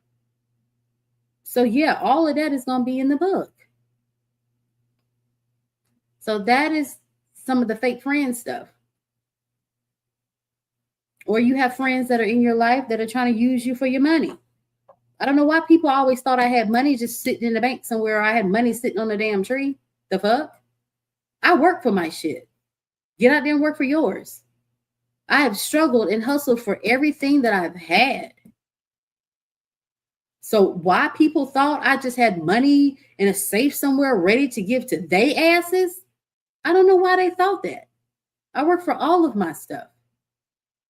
Those people were too lazy to get up off their asses and go get it themselves. That's all that was. That's all it was. Men friends, even enemies. You know, you keep your enemies closer. That's what you're supposed to do, right? Fake friends, we could be here all day, but we're not. It's going to be in the book too. Type shit. If we must know, if you must know. Who surprised me? None of them bitches surprised me, really.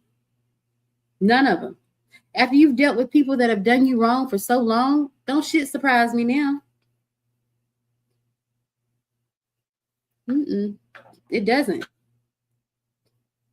How do I know when a friendship is over? Red flags, inconsistency, lying. That's how I know when a friendship is over, when I can't tolerate your ass no more. When you have me thinking, did she really do that? Did he really do that? That's when the friendship is over with. When you have to sit there and think twice if that person really did what they said they did. That's when the friendship is over. That's why I stay in my own lane. I do my own thing. That way can't nobody say shit about me.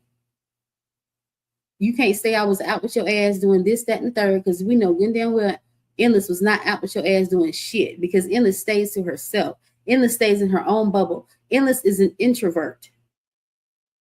Endless don't get caught up in all this other bullshit y'all get caught up in. So you can't ever say I was doing this, that, and the third.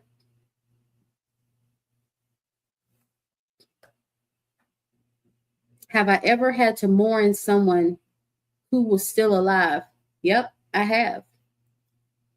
I have. Because that person was someone I didn't need to be with. That person was someone that wasn't good for me. That person was not supposed to be in my life. Anger. Nobody talks about anger.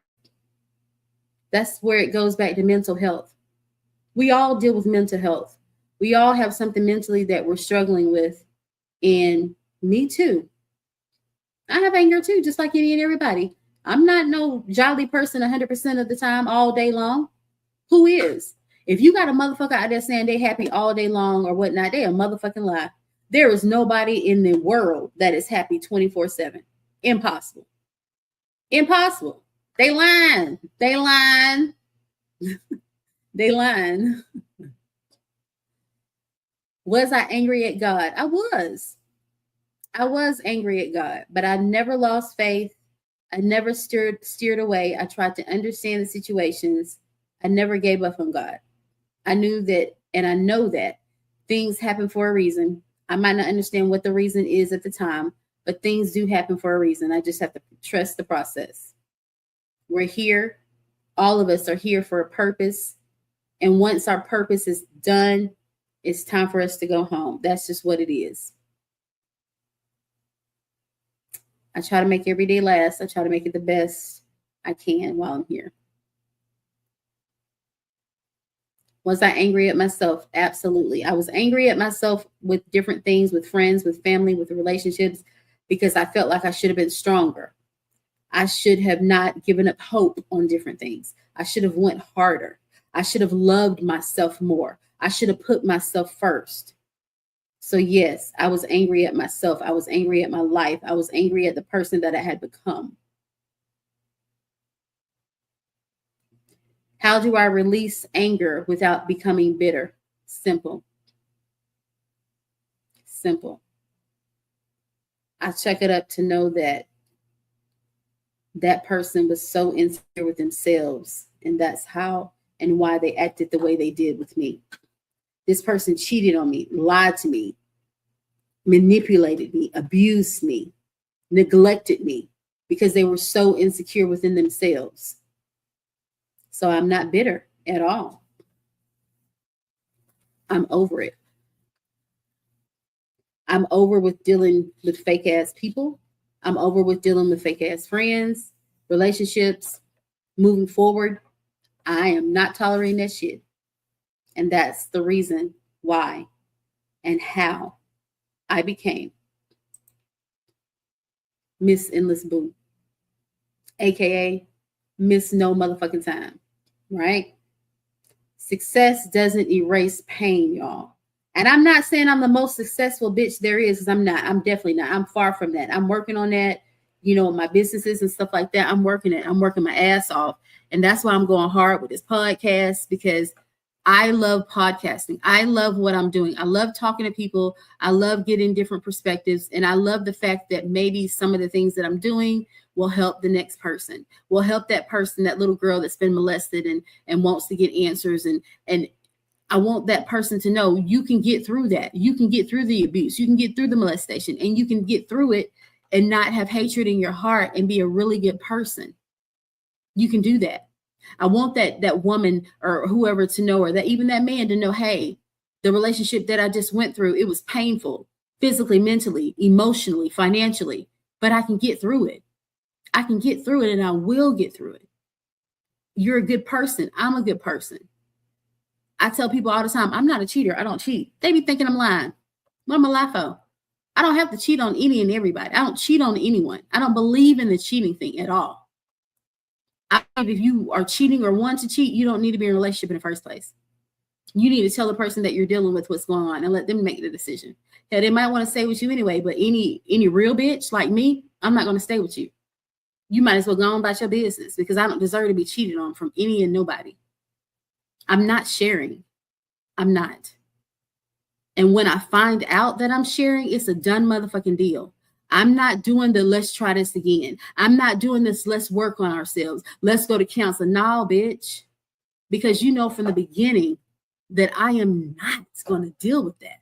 I don't deserve that. I know my motherfucking worth.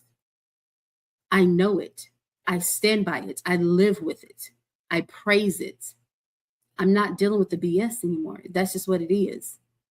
I have learned through my life dealing with family, dealing with fake ass friends, dealing with relationships, dealing with the loss of my grandparents and my father, that I deserve what God has for me.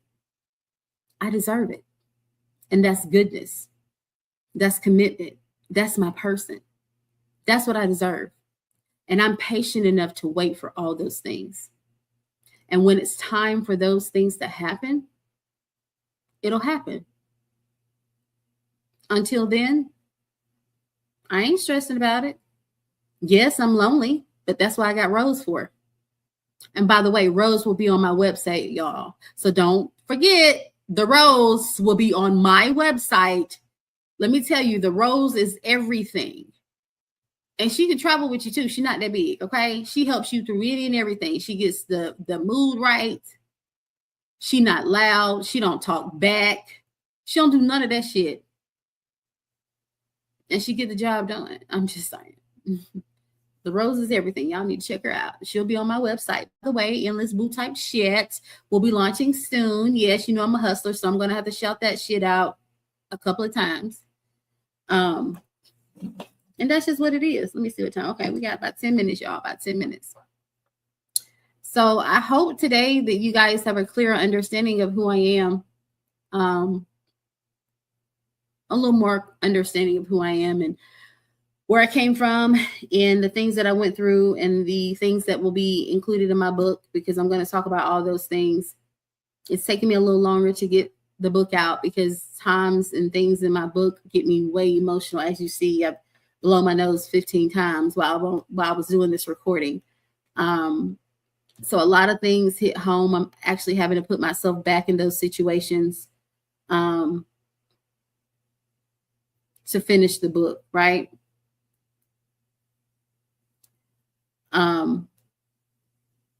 So yeah. So the last part of this is success. It says this is probably the strongest part, or I said this is probably the strongest part. People see my apartment, my job, my vehicle, my businesses, my podcast, my confidence, but they don't see the nights I still cry. They don't see the anxiety, the overthinking. They don't see the trust issues. They don't see the loneliness that I deal with. Success doesn't erase pain, y'all. It doesn't. It doesn't make it any better. It just doesn't. And again, I'm not there when it comes to success yet. I'm not there yet. I'm still grinding. I'm still hustling. I'm still going hard, trying to make my businesses work, trying to get this website up to show you guys all the things that I offer, trying to keep this podcast going, trying to get more subscribers so we could be monetized, right?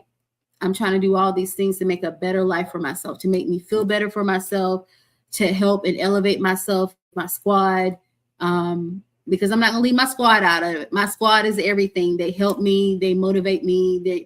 They're ride or dies. They got my back, and I'm not going to leave them in the wind when I start getting monetized. I've already told them that. I'm not that person. I'm not her. I'm definitely not that person, right? So when we get to the monetizing, them bitches going to be paid too, goddamn. I'm making sure because they rocking with me from day one. That's all that is, right? So again, success doesn't erase pain, y'all. It actually teaches you how to carry it. It does. It teaches me how to keep going, how to never give up, how to never give in, never fold. It teaches me so many things, my biggest fear is failing. I don't want to fail. I want to make sure that I don't fail in what I'm doing. I want to make sure that I continue to inspire people if I'm inspiring you. I want to make sure that I don't fold. I want to make sure that mentally I'm good. I want to make sure physically and financially I'm good. My biggest regret is, giving my all to people that don't deserve it. That's my biggest regret. Right? Putting too much emphasis in people, loving people too much, giving myself to people too much are my biggest regrets. My biggest lesson is not putting myself first. My biggest blessing is my daughter. My daughter is my biggest blessing. I absolutely love my daughter more than anything in this world, whether she knows it or not. She is my biggest blessing. Absolutely, hands down. Who am I protecting? I'm protecting myself. I'm protecting myself. I'm protecting my dignity. I'm protecting my integrity. I'm protecting my brand. What makes me feel beautiful? I don't know. I know when I get my nails done, I feel beautiful. I know when I get my toes done, I feel beautiful. Ew, they done now. That makes me feel beautiful. It's materialized, but it's the truth. What still hurts? The loss of both of my grandparents still hurts. And the loss of my father still hurts. And even my ex, the pain of all the things that he did to me still hurts. I can't believe that he would do me the way that he did me after everything that I've done, after all the sacrifices that I made for him, things that he don't even know I sacrificed for. That still hurts. Badly. That's the freshest thing in my life, and it still hurts till this day. How could a person that says they care about you hurt you? How could a person that was there for you, that motivated you, supported you, inspired you, made you believe in love again, how could they do this to you? Cheat on you, be abusive, be narcissist, be manipulating? How could they do that to you?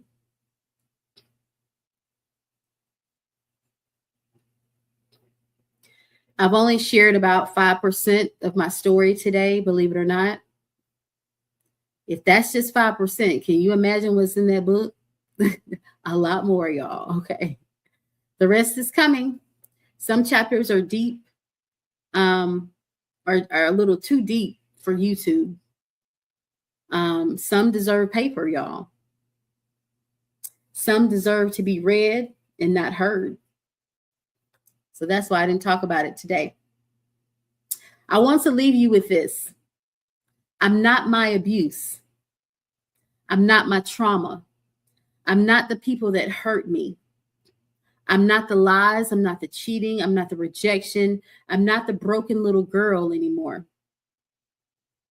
I am the woman who survived it all. If you are watching tonight and you've ever questioned your worth, let me remind you, you're still here. I'm still here. Type shit. And if you're still here, God isn't finished with you. He hasn't forgotten about you. I would love to say thank you for allowing me to share a piece of my story. I only shared a piece of my stories with you. If you want the rest, you'll have to read the books. And yes, there's more than one. Until next time, I would like for you to keep it real. Keep healing and keep loving. Because we're bringing love back. Type shit. One day at a time. Okay? So again, thank y'all for listening to my recording. I will be back on next Wednesday. Don't know the motherfucking date, but I will be back on next Wednesday. What's that date?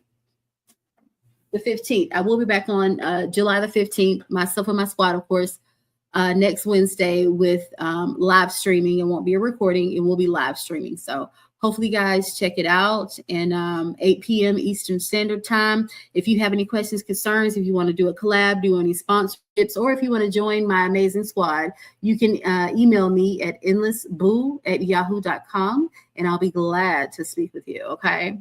All right, y'all. Don't forget, next Wednesday, the 15th, I will be back on at 8 p.m. Eastern Standard Time, right here with my squad. Okay, right here. The pictures went up. Okay, y'all.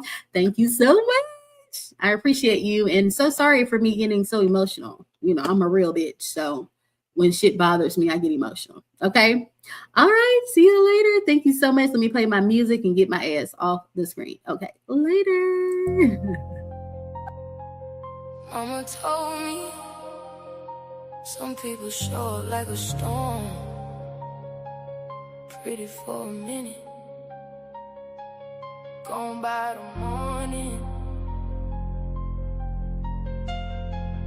But she never told me about endless boo, boo, boo, boo, boo, endless boo, boo, boo, boo, boo. It's no time, endless boo, boo, boo, boo, boo, boo. It's no time, endless boo, boo, boo, boo, boo. Whole vibe slide, endless boo, boo, boo, boo, boo, boo, boo. Don't waste mine. She walking smooth, whole room lean sideways. Brown skin glow, hit hard in the light haze. No tick-tock dance, that's motion she create. Everybody froze up soon as she rotate. Miss no time, she don't wait round. If it ain't real, she'll shut it down. Pressure too clean, too fine to chase. Pretty face, car